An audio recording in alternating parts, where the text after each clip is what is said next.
জন কয়েক পুরুষের মধ্যে থেকে গিটার হাতে থাকা এক পুরুষকে দেখে থমকে যায়। সেই চোখ মুখ, গালে টোল পড়া হাসি, সে এক চেহারা। আজ প্রায় 2 বছর পর মানুষটাকে দেখছে। সত্যি অবিশ্বাস্য।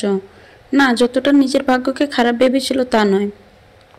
এত বছর পর প্রিয় মানুষটাকে দেখতে পাচ্ছে, তাও নিজের চোখের সামনে। এ ভাগ্য কি কখনো খারাপ হতে পারে? কিন্তু লাবণ্য দোটানায় পড়ে যায়। আসলে কি পাশ কাটিয়ে চলে যাবে, নাকি 1 সেকেন্ডের জন্য হলেও কেমন আছো কথাটা জিজ্ঞেস করবে?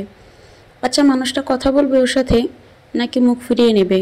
লাবণ্য নিজের মনের মধ্যে দ্বন্দ্ব শুরু হয়। যাওয়াটা ঠিক হবে? গিটারের তখন টুংটাং শব্দে প্রিয় মানুষটা সুরেলা কণ্ঠস্বরে গানের শেষ লাইন গাইছে। লাবণ্য ধীরে পায়ে এসে দাঁড়ায় টেবিলের কাছে। ওকে দেখে সবাই ওর দিকে তাকিয়ে থাকে। লাবণ্য ধ্যান শুধু ওর প্রিয় মানুষটার দিকে। কেমন আছো অব্র? লাবণ্যটাকে অব্র অবাকের চরম পর্যায়ে পৌঁছায়। ও কি ভুল দেখছে? লাবণ্য পলকহীনভাবে তাকিয়ে আছে ওর দিকে। যাক, জীবনের শেষ প্রান্তে এসে অন্তত প্রিয় মানুষটাকে তো সে দেখতে পাচ্ছে।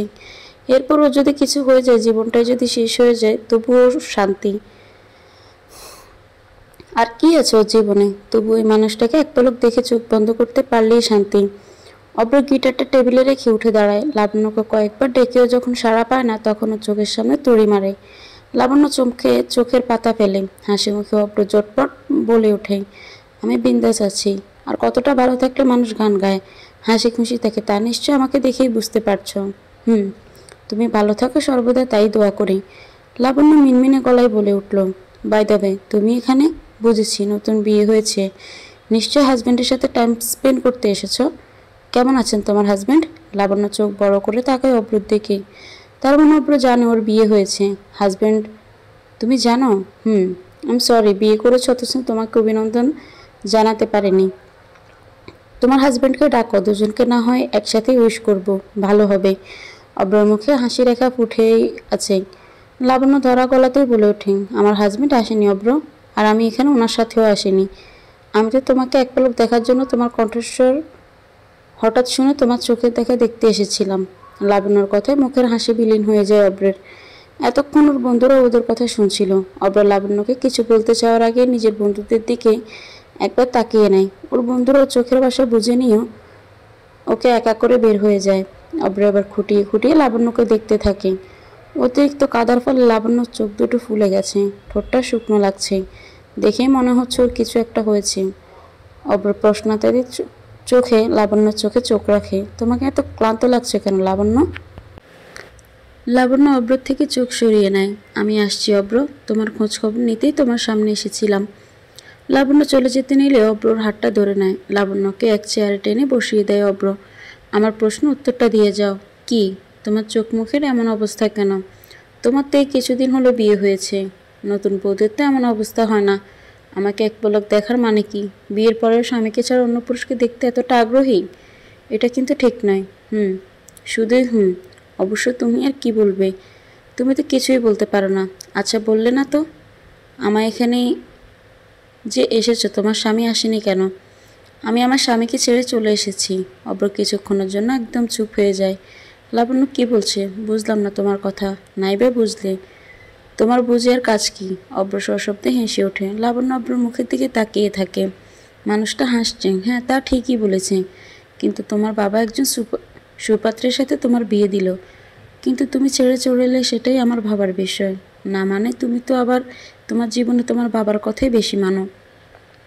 অবশ্যই সব সন্তানরাই তাই মানে।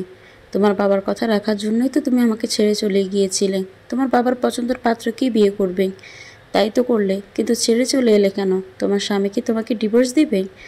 সেটা আমার একান্ত ব্যক্তিগত ব্যাপার। আমি তোমার সাথে কিছু শেয়ার করতে চাই না। আমি আসছি। লাবণ্য দ্রুত ওখান থেকে বের হয়ে যায়। কি হবে নিজের দুঃখের কথা নিজের প্রাক্তনকে শুনিয়ে? সেই বা কী করবে? ওর কষ্টগুলো একান্তই ওর নিজের। আসলে জীবনে কেউ কারোর নয়। ওর মতো মেয়ের জন্য তো আরও নয়। উদ্দেশ্যহীনভাবে হেঁটেই চলেছে লাবণ্য। ফুটপাত দিয়ে যেতে যেতে কয়েকটা বাচ্চা ওকে ঘিরে ধরে। তাদের খেতে না পাবার যন্ত্রণা লাবণ্যকে আরও বেশি কষ্ট দেয়। একসময় বাচ্চাগুলোর মতোই কিছু ফুটপাতের বাচ্চাদেরও পেট ভরে খাওয়াতো, আর আজ ওর নিজের খাবার কেমন করে জুটবে তাই চিন্তাই করতে হবে। কিছু মানুষদের ভালো রাখার জন্য সব কিছু ছেড়ে দিতে হয়, শুধু শুধু তাদের পথের কাঁটা হয়ে তাদের অভিশাপ নিজের জীবনও বয়ে বেড়ানোর থেকে একা পথে চলা অনেক ভালো। জীবনে তো সবাই ভালো থাকতে চায়, ওর জীবনে তো কিছুই নেই। বাবা মাও তো ওকে আর ঠাঁই দিবে না।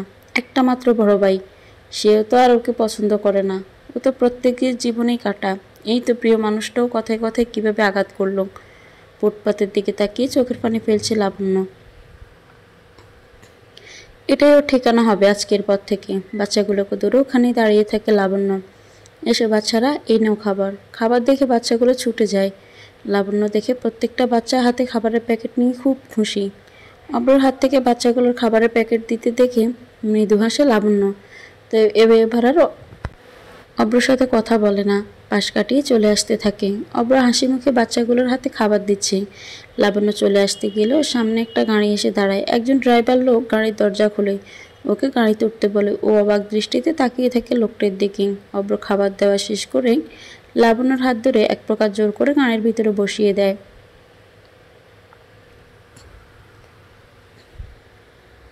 আমাকে গাড়িতে তুলছেন কেন? কোথায় নিয়ে যাচ্ছ আমায়? আপাতত আমার বাড়িতে চলো, তারপর তোমার ঠিকানায় চলে যাবে। মানেটা কি অব্র? কি পাগলামো করছো তুমি? আমি তোমার বাড়ি বা কেন যাবো? আর তুমি আমাকে আমার ঠিকানায় পৌঁছে দেবে মানে? তোমার স্বামীকে চড়ে চলে এসেছো, এখন তুমি কোথায় যাবে? সেটা আমার ব্যক্তিগত ব্যাপার। তুমি গাড়ি থামাও। আমি যাব না। লাবণ্য চিৎকার করতে থাকে। গাড়ি থামানোর কথা বলে গাড়ির দরজা খোলার চেষ্টা করে, কিন্তু কোনো লাভ হয় না। গাড়ি এসে দাঁড়ায় অব্রর বাড়ির সামনে। লাবণ্য গাড়ি থেকে নামলেই অব্র হাতটা চেপে ধরে। আমাকে প্লিজ যেতে দাও। দেখো, আমি আমার জীবনে আর কাউকে রাখতে চাই না। আমি একা নিজের মতো করে বাঁচতে চাই। আমাকে যেতে দাও। শাট আপ লাবণ্য। আমরা মানুষ, মানুষ সমাজবদ্ধ জীব। আমরা চাইলে একা থাকতে পারি না, স্বার্থপর হতে পারি না।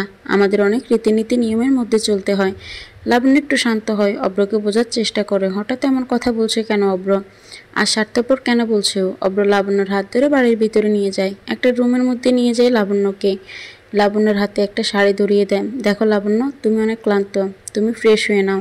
আমি তোমার খাবার দিতে বলছি। খাবার খেয়ে একটু রেস্ট নাও, তারপর আমরা কথা বলবো।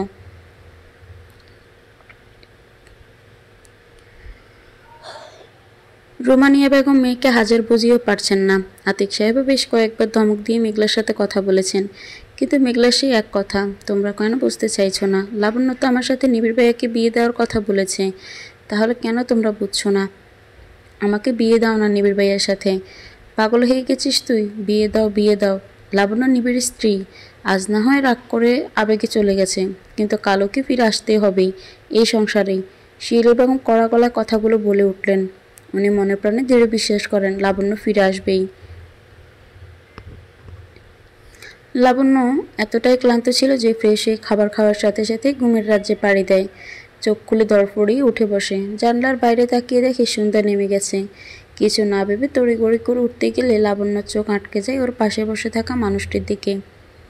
আপনি এখানে কেন? আমি কোথায় আছি? লাবণ্য খানিক ভয় পায়, চারপাশটা ভালো করে তাকিয়ে দেখে। নিয়ে এক প্রকার ছটফট করতে থাকে। নিবিড় রুমের লাইটটা জোরালো করে দেয়। লাবণ্য হাতটা ধরে ফেলে। লাবণ্য, শান্ত হও, ভয় পেও না। তুমি এখন অব্রর বাড়িতেই আছো। নিবিড় শীতল কণ্ঠে বলা কথাগুলো শুনে লাবণ্য মাথা নিচু করে শান্ত হয়। কিছুক্ষণ পর মাথা তুলে নিবিড়ের দিকে এক পলক তাকায়। অবাক হয়ে নিবিড়কে প্রশ্ন ছুড়ে দেয়, আপনি কি করে জানলেন আমি এখানে আছি? অব্র বলেছে তুমি ওর বাড়িতে আছো। কল করেছিল আমায় দ্রুত চলে আসতে বলে এখানে। লাবণ্য এবার অবাকের শেষ সীমা অতিক্রম করে ফেলে। অব্র আপনাকে কল করেছিল মানে?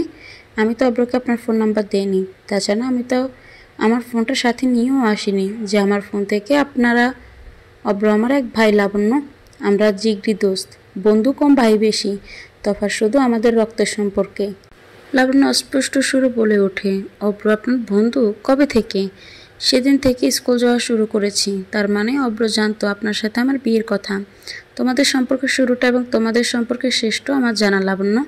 লাবণ্যর না চাওয়াতেও ওর আঁখি যুগল বিস্মৃত হয়ে যায়। এটা কোন ঘটনার মুখোমুখি হতে যাচ্ছে লাবণ্য? অব্র নিবিড় একে অপরকে চেনে, এমনকি সম্পর্কের কথাও জানে।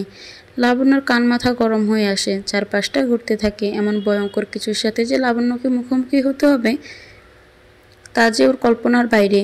লাবণ্য, বাড়ি ফিরে চলো লাবণ্য। বাড়ির প্রত্যেকটা মানুষ তোমার জন্য অপেক্ষা করছে। আব্বু আম্মু তোমার কথা বলছেন, ওনারা অসুস্থ হয়ে পড়েছেন। আম্মু তোমাকে না নিয়ে গেলে এক ফোঁটা পানিও গলাতে দিয়ে নামাবে না। লাবণ্যর চোখে কোণে নোনা পানির আগমন ঘটে। চলচল দৃষ্টিতে নিবিড়ের মুখ পানে চেয়ে থাকে লাবণ্য। কান্নারত অবস্থায় গলা ধরায় বলে ওঠে, আমি তো আর ফিরে যাব না বলেছি। আব্বু আম্মুকে আমার চিন্তা করতে মানা করুন। আপনি মেঘলাকে বিয়ে করুন। তোমার কি মনে হচ্ছে না তুমি সিন ক্রিয়েট করছো? তুমি আমার বিয়ে করা স্ত্রী। মেঘলাকে আমি কেন বিয়ে করব? কারণ আপনি মেঘলাকে ভালোবাসেন। তাই বলেছিলাম আপনি মেঘলাকে স্বীকৃতি দিন। নিবিড় এখনও নিজের মাথাটা ঠান্ডা রেখে নরম সুরে লাবণ্যকে বোঝানোর চেষ্টা করে, কিন্তু লাবণ্য মানতে নারাজ। কিছুটা সময় নিয়ে নিজেদের মধ্যে কথা কাটাকাটি চলতে থাকে। অনেকটা সময় পর নিবিড় ধমক দিয়ে ওঠে, সব কিছু কি তোমার মর্জি মতো চলবে? আর তুমি আমার আব্বু ফুফুর ডিসিশনকে ভুল বলার অধিকার কে দিয়েছে তোমাকে? নিবিড়ের চিৎকার লাবণ্য চোখ বন্ধ করে ফেলে।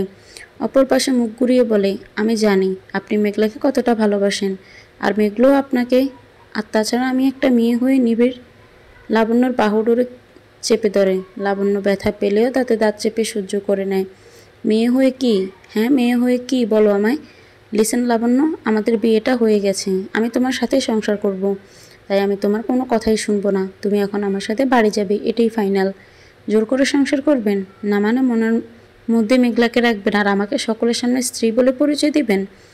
তুমি বুঝি আমার মন দেখতে পাও? একটা কথা বলো তো আমায়, তুমি হঠাৎ এই যে আমায় ছেড়ে চলে আসলে, তার কি কারণ শুধুই মেঘলা নাকি অন্য কিছু? লাবণ্য চাহনি স্থির করে নিবিড়ে চোখে চোখ রাখে। মূলত চোখের ভাষায় বুঝতে চাইছে আপনি ঠিক কী বলতে চাইছেন বলুন তো। মানেটা হলো তোমার পুরাতন প্রেম কি জেগে উঠেছিল? আমায় ডিভোর্স দিয়ে ওই অব্রকে বিয়ে করতে চাও নাকি? লাবণ্য কথাগুলো শুনে নিজেকে আর ঠিক রাখতে পারে না। দ্রুত বিছানা থেকে নেমে নিবিড়ের মুখোমুখি দাঁড়ায়। Mind your language. আমি আপনার মতো না। আর ডিভোর্স? আর আমি তো কখনো আপনার কাছে ফিরেই যাব না, তাই ডিভোর্সের কোনো প্রশ্নই আসে না। তোমায় আমি ছাড়লে তো তুমি যাবে লাবণ্য? এই তুমি কেমন স্ত্রী, নিজের অধিকারটা বুঝে নিতে পারো না? আমি তোমার স্বামী, আমার উপর তোমার জোর সব থেকে বেশি। নিবিড় শান্ত কণ্ঠে কথাগুলো লাবণ্যকে জড়িয়ে ধরল। তুমি চাইলে আমি মেঘলাকে পৃথিবীর কোনো নারীকে বিয়ে করতে পারি না। দেখো যা হয়েছে দুর্ঘটনাবশত হয়ে গিয়েছে। আমি যতটুকু পারছি মেঘলাকে মুছে তোমার স্থাপন করেছি। লাবণ্য, ভালোবাসি তোমাকে, ট্রাই টু আন্ডারস্ট্যান্ড। তুমি আমাকে একটু সাপোর্ট করো। দেওয়াল ঘেঁষে দাঁড়িয়ে থাকা মানুষটি এতক্ষণ ওদের কথাই শুনছিল, কিন্তু নিবিড়কে ভেবে ভেঙে পড়তে দেখে আবার লাবণ্যকে বোঝাতে ওদের কাছে এগিয়ে আসে অব্র। তুমি কি এখনও বুঝতে পারছো না লাবণ্য, তোমার স্বামী কতটা ভালোবাসে তোমাকে? অব্রর কথা শুনে নিবিড়ের থেকে চোখ সরিয়ে ওর দিকে তাকায়। লাবণ্যর মনে পড়ে যায় নিবিড়ের বলা কথা। অব্র নিবিড় দুই বন্ধু স্কুল লাইফ থেকে। মুহূর্তে লাবণ্যর প্রচণ্ড পরিমাণ রাগ হয়। তুমি জানতে আমার স্বামীকে আর তোমার বন্ধু হয়? ও, তার মানে আমাকে ঠিকানায় পৌঁছে দেবে। কথার অর্থ হলো আমাকে আমার স্বামীর কাছে ফিরিয়ে দেওয়া। তোমার সাহস হলে কি করে আমার সাথে এমন করার? এই জন্য তুমি আমাকে জোর করে তোমার বাড়িতে আনলে? এনেছি। আর আমি নিবিড়কে খবর দিয়েছি যাতেও তোমাকে এখান থেকে নিয়ে যায়। ভুল করেছো, বড় ভুল করেছো তুমি। আমি আমার সিদ্ধান্তে অটল থাকবো। আর তুমি যখন আমার স্বামীর বন্ধুই হও, তখন তুমি নিশ্চয়ই মেঘলার সম্বন্ধেও জানো। আমি আমার স্বামীকে বলেছি তার প্রেমিকাকে বিয়ে করে নিতে।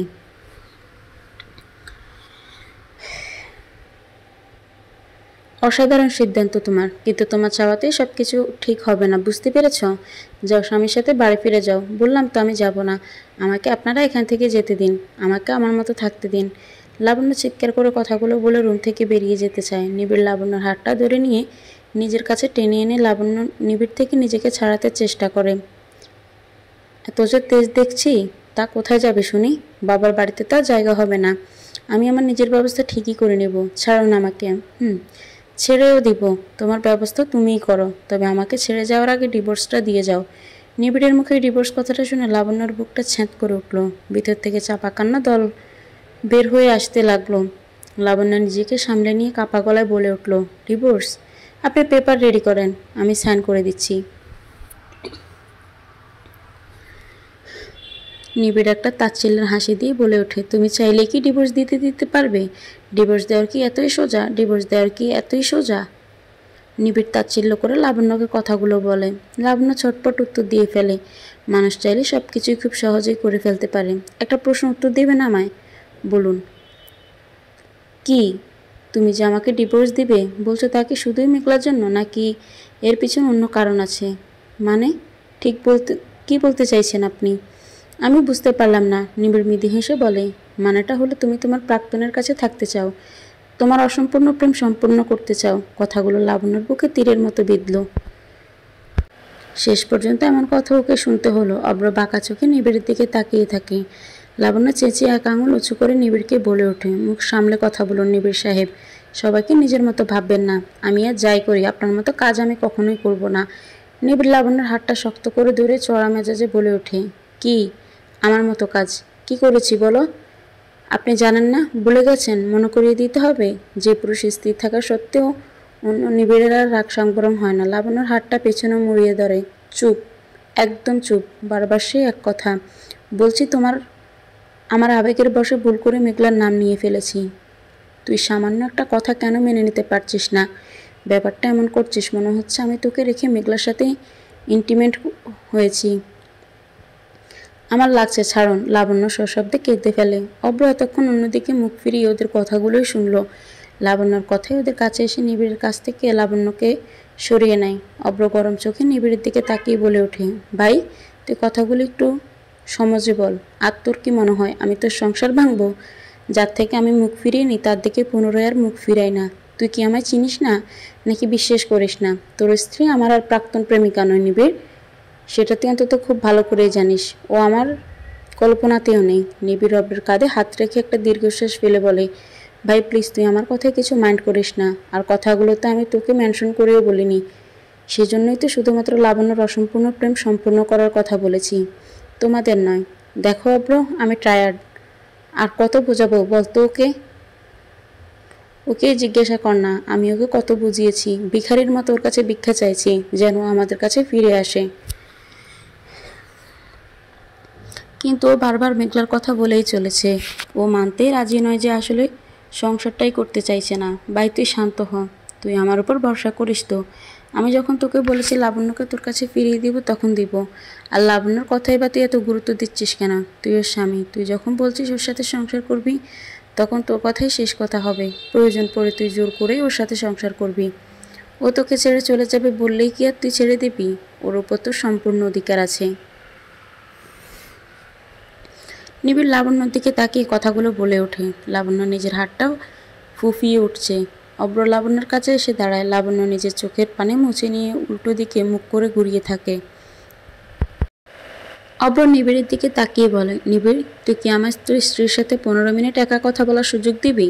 কথা দিচ্ছি 15 মিনিট পর তুই তোর স্ত্রীকে নিয়ে বাড়ি ফিরে যাবি, দূরে, এবং সেটা তোর স্ত্রীর মনের ইচ্ছেতেই।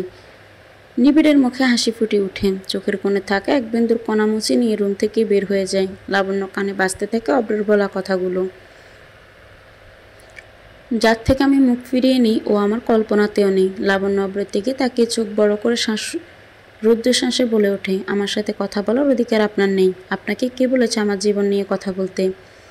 আমি আমার স্বামীর সাথে সংসার করব কি করব না সেটা একান্তই আমার ব্যক্তিগত ব্যাপার।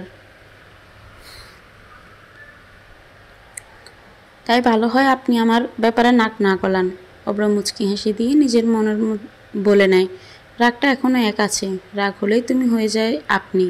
অব্র গম্ভীর গলায় বলে ওঠে, ব্যাপারটা যদি শুধু তোমার হতো আমি কখনো এরকম নাক গলাতাম না, কিন্তু এখানে আমার বন্ধুর জীবন জড়িয়ে আছে, তার ভালো থাকার উপায় জড়িয়ে আছে।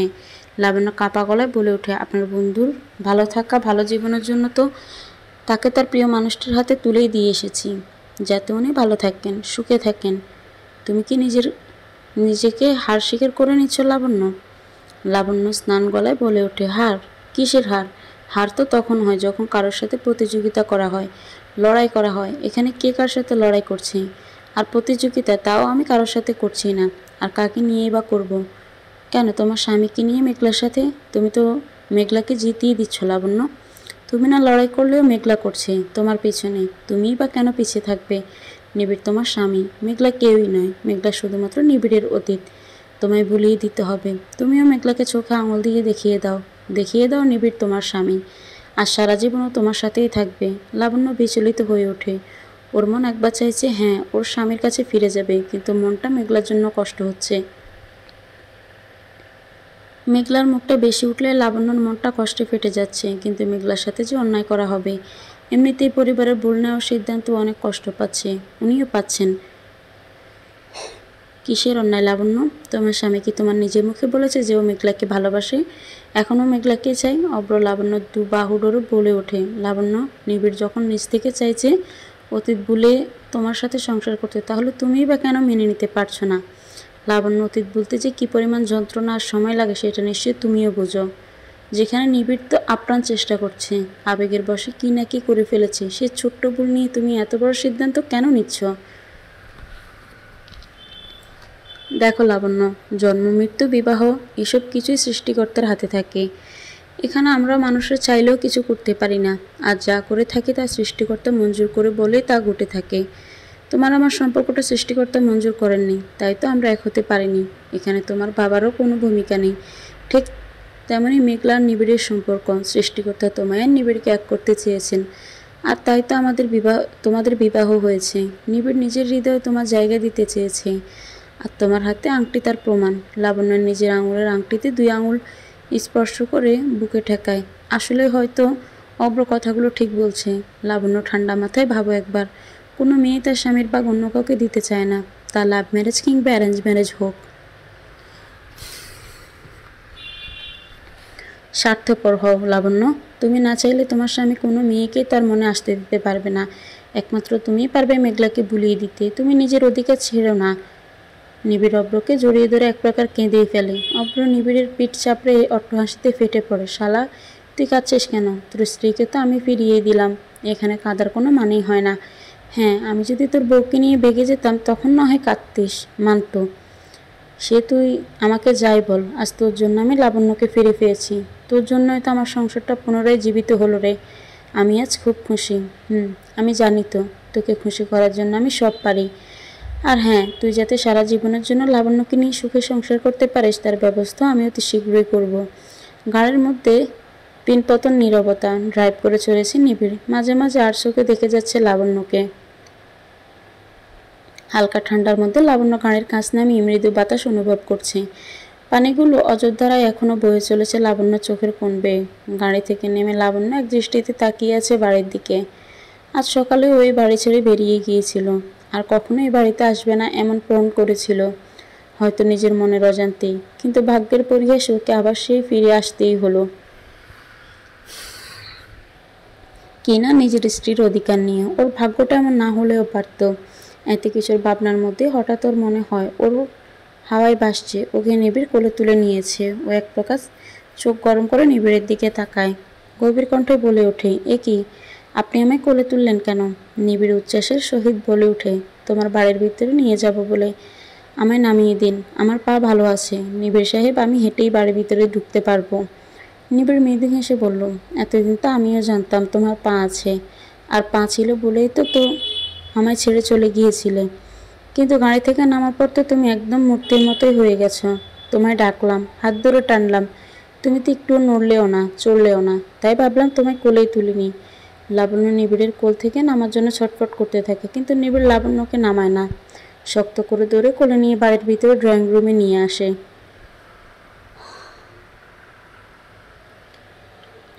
ড্রয়িং রুমে বসে থাকা মিজান সাহেব, আতিক সাহেব, রুমানিয়া বেগম ও শিউলি বেগম চিন্তিত হয়ে বসে আছেন। ওদের দেখে শিউলি বেগম এগিয়ে আসেন। নিবিড় লাবণ্যকে কোল থেকে নামিয়ে দেয়। শিউলি বেগম এক প্রকার উত্তেজিত হয়ে জিজ্ঞাসা করেন, কি ব্যাপার নিবিড়, বৌমা ঠিক আছে তো? ওকে তুই কোলে করে আনলি কেন? ও কি কোথাও চোট পেয়েছে?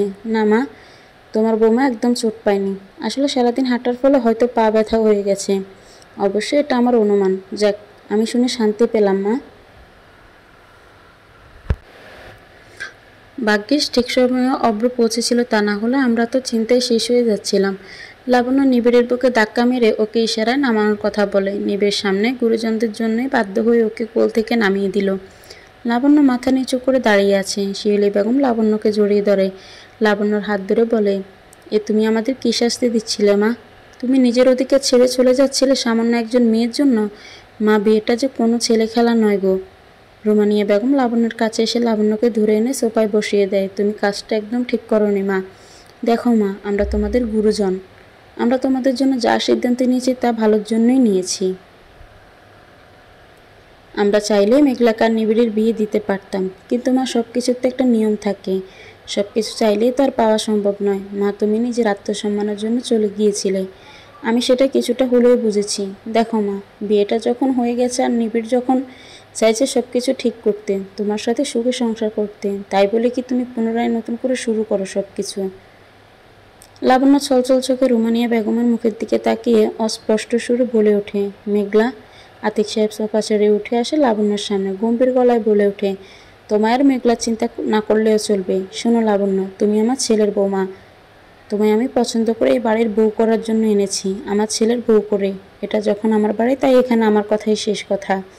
তুমি কাজটা একদম ঠিক করনি। তুমি আর যা করেছ, আমার মাথা নত করে দিয়েছ, আমাকে অপমান করেছ, অসম্মান করেছ আমার। মিজান সাহেব এবার ক্রুদ্ধ হয়ে লাবণ্যর উদ্দেশ্যে বলেন, ছি, তোকে আমার মেয়ে বলতেই ঘৃণা হচ্ছে। তুই এমন একটা কাজ করলি, আর তোর শ্বশুরবাড়ির লোকেদের পা ধোয়া পানি পান করা উচিত। ওনারা কত ভালো মানুষ, তাই তোকে এখন এখানে ঠাঁই দিচ্ছে। আমার সবচেয়ে বড় কষ্ট কি জানিস? তোকে আমি ভালো শিক্ষা দিলে কি হবে, তুই শিক্ষা নিতে পারিসনি। এমন জানলে জন্মের সময় তোকে গলা টেপে মেরে ফেলতাম, অসভ্য মেয়ে ছেলে একটা। মিজানুর সাহেবের কথা শেষ করে কষি এক থাপ্পড় মারলেন। লাবণ্য গালে হাত দিয়ে ওর বাবার মুখের দিকে তাকিয়ে থাকে। চিৎকার করে লাবণ্যর বাবাকে বলে ওঠে, আমাকে মানুষ করতে পারোনি। সত্যি বাবা, তুমি আমাকে মেরে দিলেই বরং ভালো হতো। আজ আমার এই অবস্থার জন্য তো দায়ী শুধু তুমি বাবা, একমাত্র তুমিই দায়ী। মিজান সাহেব চোখ রাঙিয়ে ধমকে উঠলেন লাবণ্যকে, চুপ করো, একদম ধমকাবে না আমায়। কী বলছো তুমি? বাবা, আমার বিয়ে হয়ে গেছে, তাই আমার উপর আর তোমার কোনো অধিকার নেই। কোনো অধিকার? লাবণ্য এক ছুটে নিজের রুমে চলে যায়, নিবিড়ের পিছন পিছন ছুটে উঠে যায়। মিজান সাহেব আতিক সাহেবকে হাত জোর করে ক্ষমা চাইতে গেলে আতিক সাহেব ওনার হাত ধরে নেন। আমি মানছি লাবণ্য আপনার মেয়ে, অবশ্যই আপনার ওর উপর এখন অধিকার আছে, কিন্তু আপনি ওকে যে থাপ্পড়টা আমার সামনে মারলেন, অন্যায় করলেন। লাবণ্য আপনার মেয়ে, তাই জন্য আপনাকে সবটা জানিয়ে শুধু আসতে বলেছি মাত্র, শাসন করতে ভুলিনি। লাবণ্য কোনো ভুল কাজ করেনি।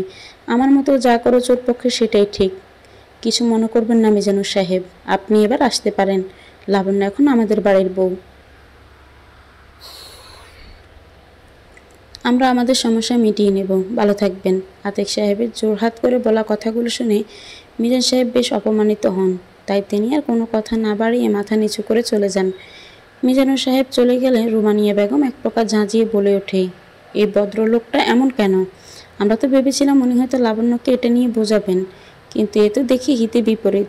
এমন জানলে তো ওনাকে ঢাকা তো দূরের কথা, ওনাকে কিছু বলতামই না। তুই একদম ঠিক কথা বলেছিস রুমা, মেয়েটাকে সান্ত্বনা না দিয়ে মারলেন, আর উনি তো বাবা নামের কলঙ্ক। আচ্ছা চল, আমরা লাবণ্যের কাছে যাই। এমনিতেই মেয়েটা কষ্টের শেষ নেই, তার উপর আবার বাবার খারাপ ব্যবহার, খুব ভেঙে পড়েছে নিশ্চয়ই। শিউলি বেগম ও রুমানিয়া বেগম লাবণ্যের কাছে যেতে চাইলে আতিক সাহেব মানা করেন। উনি বলেন, দেখো, আমাদের আর ভয়ের কিছু নেই, লাবণ্য ফিরে এসেছে, এটাই আমাদের খুশির খবর। আমরা কাল সকালে ওর সাথে কথা বলবো, এখন ওদের দুজনকে আলাদা কথা বলতে দাও। বেগম, তুমি এক কাজ করো, কোনো মেয়ে না, তুমি নিজে গিয়ে ওদের রাতের খাবারটা বরং রুমে দিয়ে এসো।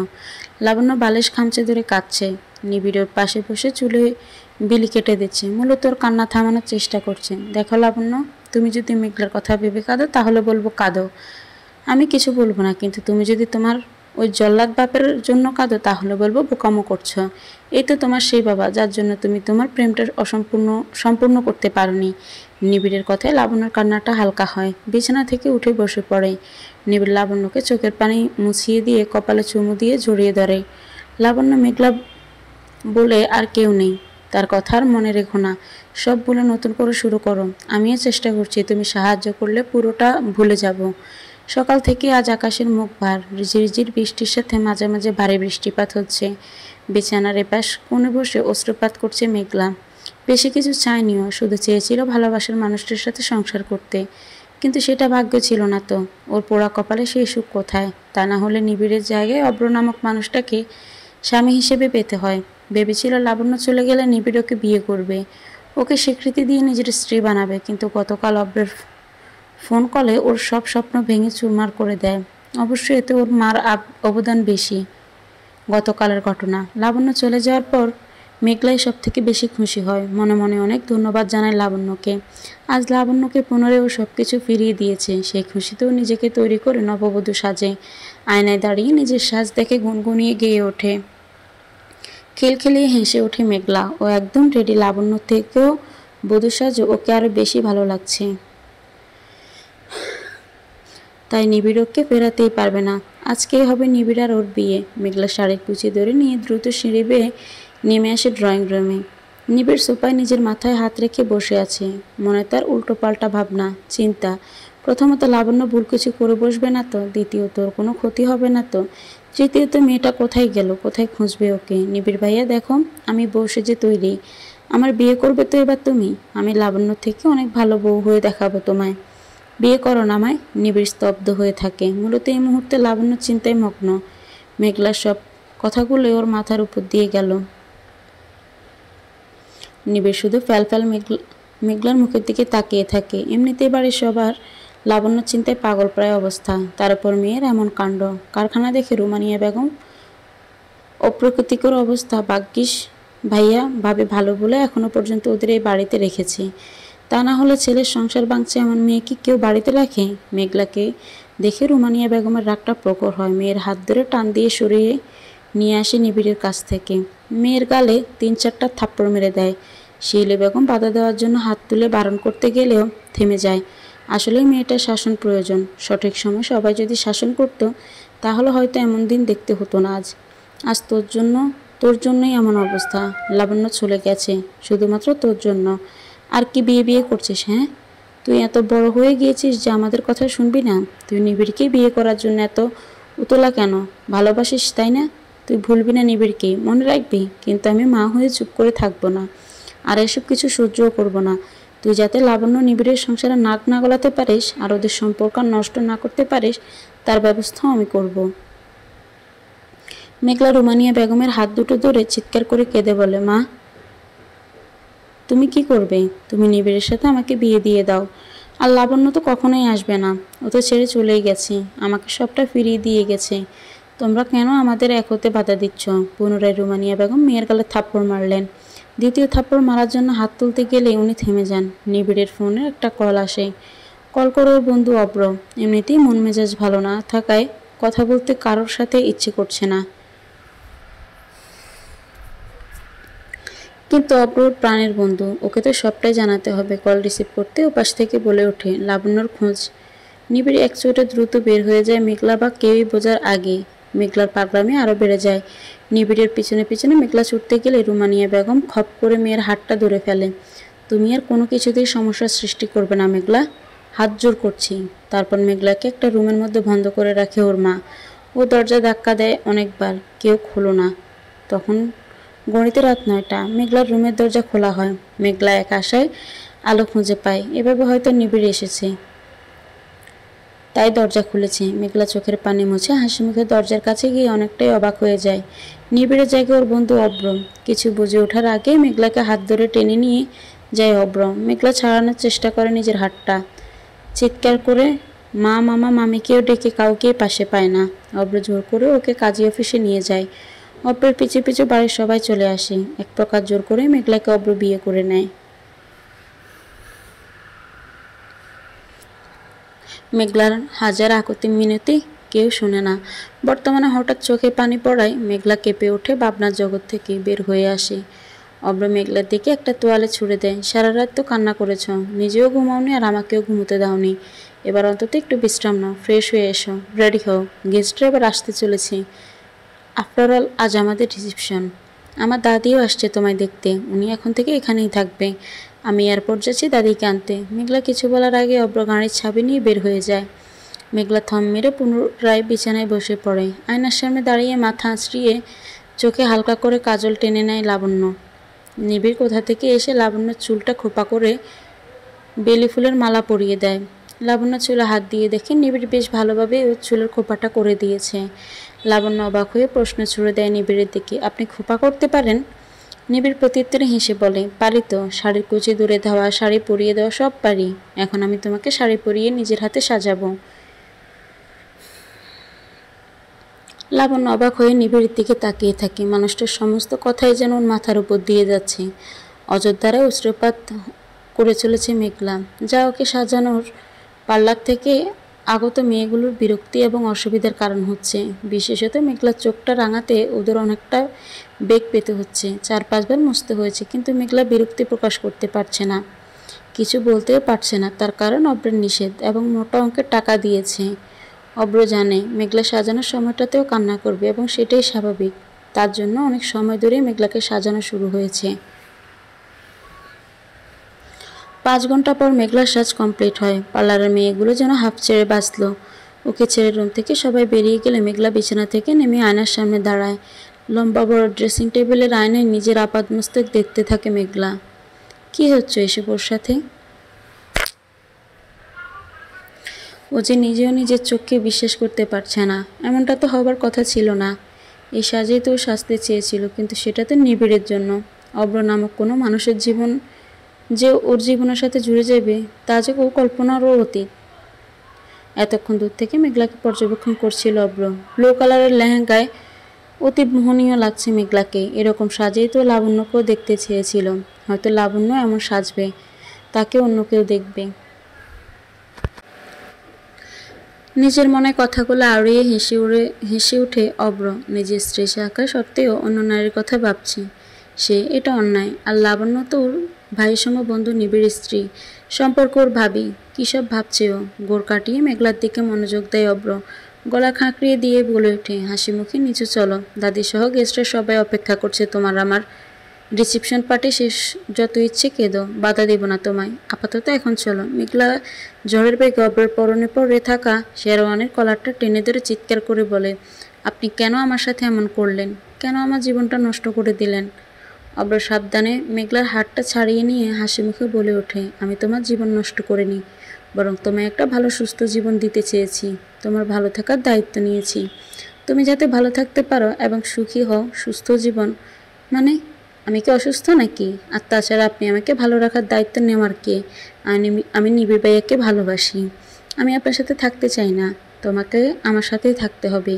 নিবিড়কে বলতে চেষ্টা করো, ওকে ওর স্ত্রীর সাথে সুখে সংসার করতে দাও। আর তুমি নিজের সংসারে মনোযোগ দাও। আমি করব না আপনার সাথে সংসার, বুঝতে পেরেছেন? আর আমি নিবিড় ভাইয়াকে কখনোই ভুলব না, আর আপনিও পারবেন না আমাকে ভুলাতে।